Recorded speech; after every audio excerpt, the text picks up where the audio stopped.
The most famous traitor that we are aware of in the Bible is Judas Iscariot. When he betrayed Jesus Christ, we all know what happened to him, not so?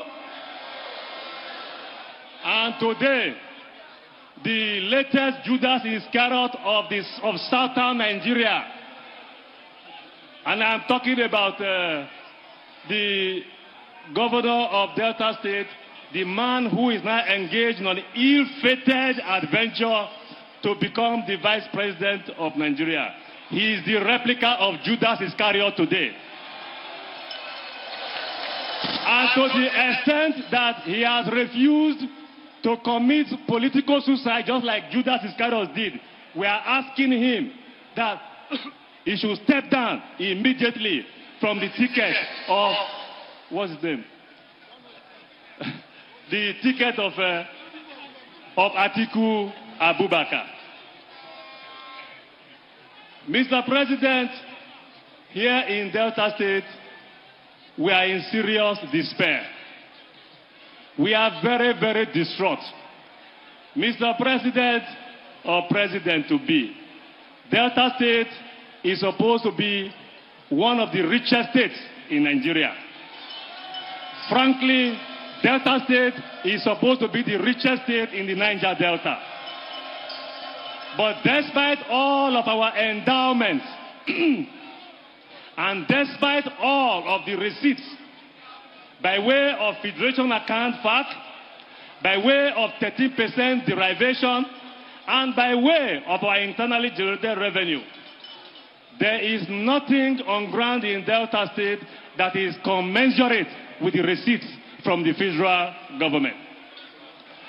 My President-to-be, you and I, we rode on the road just now from the airport to this stadium. And you could see that Warri has become the headquarters, the slum and keke capital of Nigeria. It should not be so.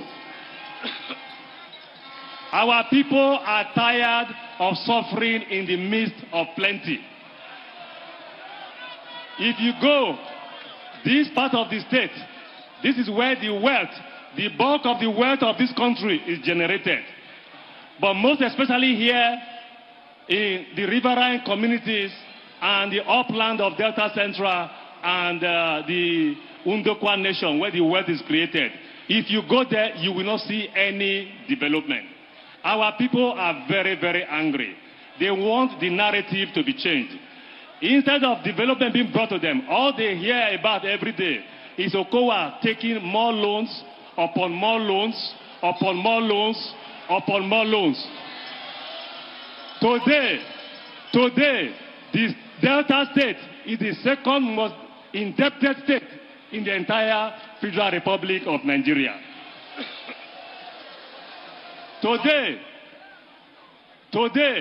all Deltans, alive and those yet to be born, they are all indebted because of Okowa's recklessness. Now, to add insult to injury, this same man has decided to bring a clone of Okowa. He has decided to bring a stooge, one who will continue from where he stopped. And our people are saying no. They have decided to reject Okowa. They have decided to reject Okowa's stooge. We want to change the narrative.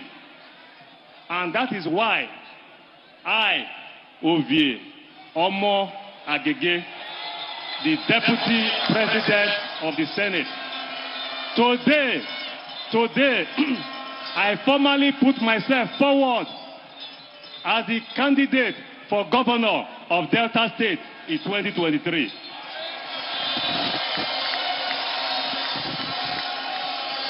In putting myself forward, I do so because I have the experience. I have served in this state as executive assistant to the governor of Delta State. I have served this state as a commissioner and member of the State Executive Council. I have served this state as secretary to the state government. I have served this state as a senator representing Delta Central Senatorial District. And I have also served this state as the Deputy President of the Senate of the Federal Republic of Nigeria. I have decided today that I will put all of the experiences I've gathered over the years to the service of our people. Our people know me. I am a known quantity in Delta State. In my service, 8 years in the Senate, if you go around the whole of Delta Central Senatorial District and even beyond, there is no village, there is no community, there is no town where my impact is not felt. Not be so? Even beyond Delta Central, I have taken development to Warri North, Cocoa in Warri North.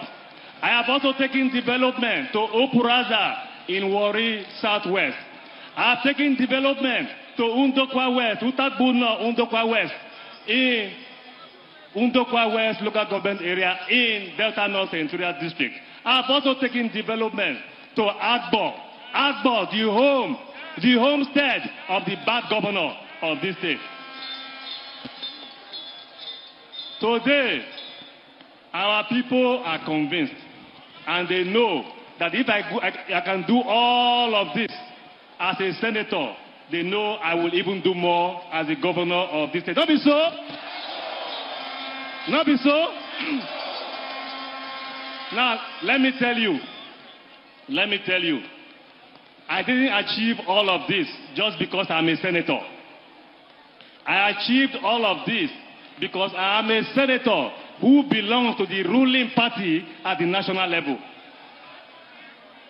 While some of our colleagues will be fighting to get a few projects to their state, if you are connected to the national grid, that is the leadership of the country. If your party controls the presidency, you have access, you have influence to bring more development to your people. Not so? So for that reason, I want to say a very big thank you to President Muhammadu Buhari for all the assistance he provided to me to ensure that I'm able to impact positively in the lives of our people. In the same wise, I am appealing to our people that for us to be able to change the narrative in Delta State, we need to control the federal government. We need to elect Asiwaju Bola Ahmed Tinubu as our president. I know Asiwaju Bola Ahmed Tinubu. I didn't just run into him yesterday. My relationship with him dates back to our days in the Action Congress of Nigeria, the ACN. And ever since, I have continued to maintain that special relationship with our incoming president. And I am convinced that when we elect him President of the Federal Republic of Nigeria, in addition to our allocations which he will give to us, we have mega projects that we want to execute. And most of these mega projects, he is very, very familiar with them and has a special interest in them. I have spoken to him and I've told him that one of the cardinal objectives of an Omo-Agege administration will be the creation, indeed the expansion of employment and empowerment opportunities.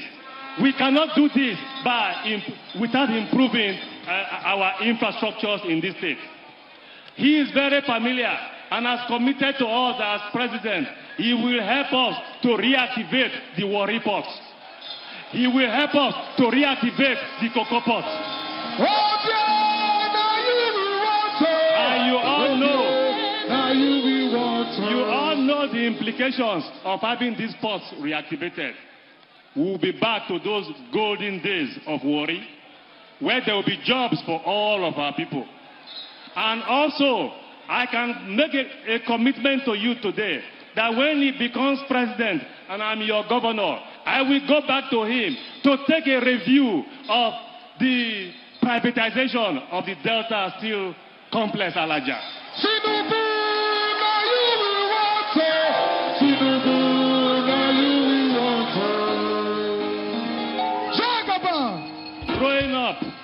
Growing up, we all knew that the Delta Steel Company, Alaja, was the flagship of development in Delta State, not so?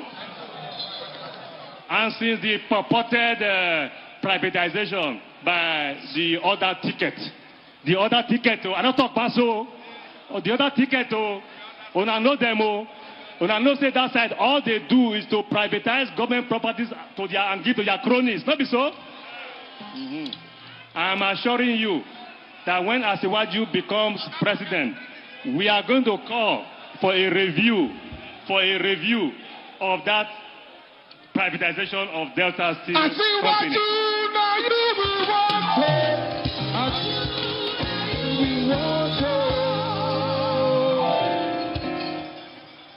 As we speak to you, something is very, very dear to the Ijaw nation, and that is the full implementation of the Maritime University at Okerekoko.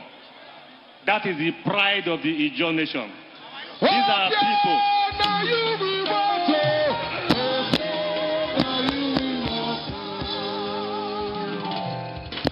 These are people who have contributed so much and continue to contribute so much to the economy of this country. All they ask for is an institution in their place. I am committing to you today that with an Asiwaju presidency, that Okerekoko Maritime Academy will be fully implemented. And I'm also making a commitment to you that what we could not achieve or have not been able to achieve because the governor of Delta State refused to drive it, with Asiwaju as president, the EPZ at Ogidigbe will come back to reality. Not be so? Eyes on! Eyes on! Eyes on! Eyes on! Izo Kamemio!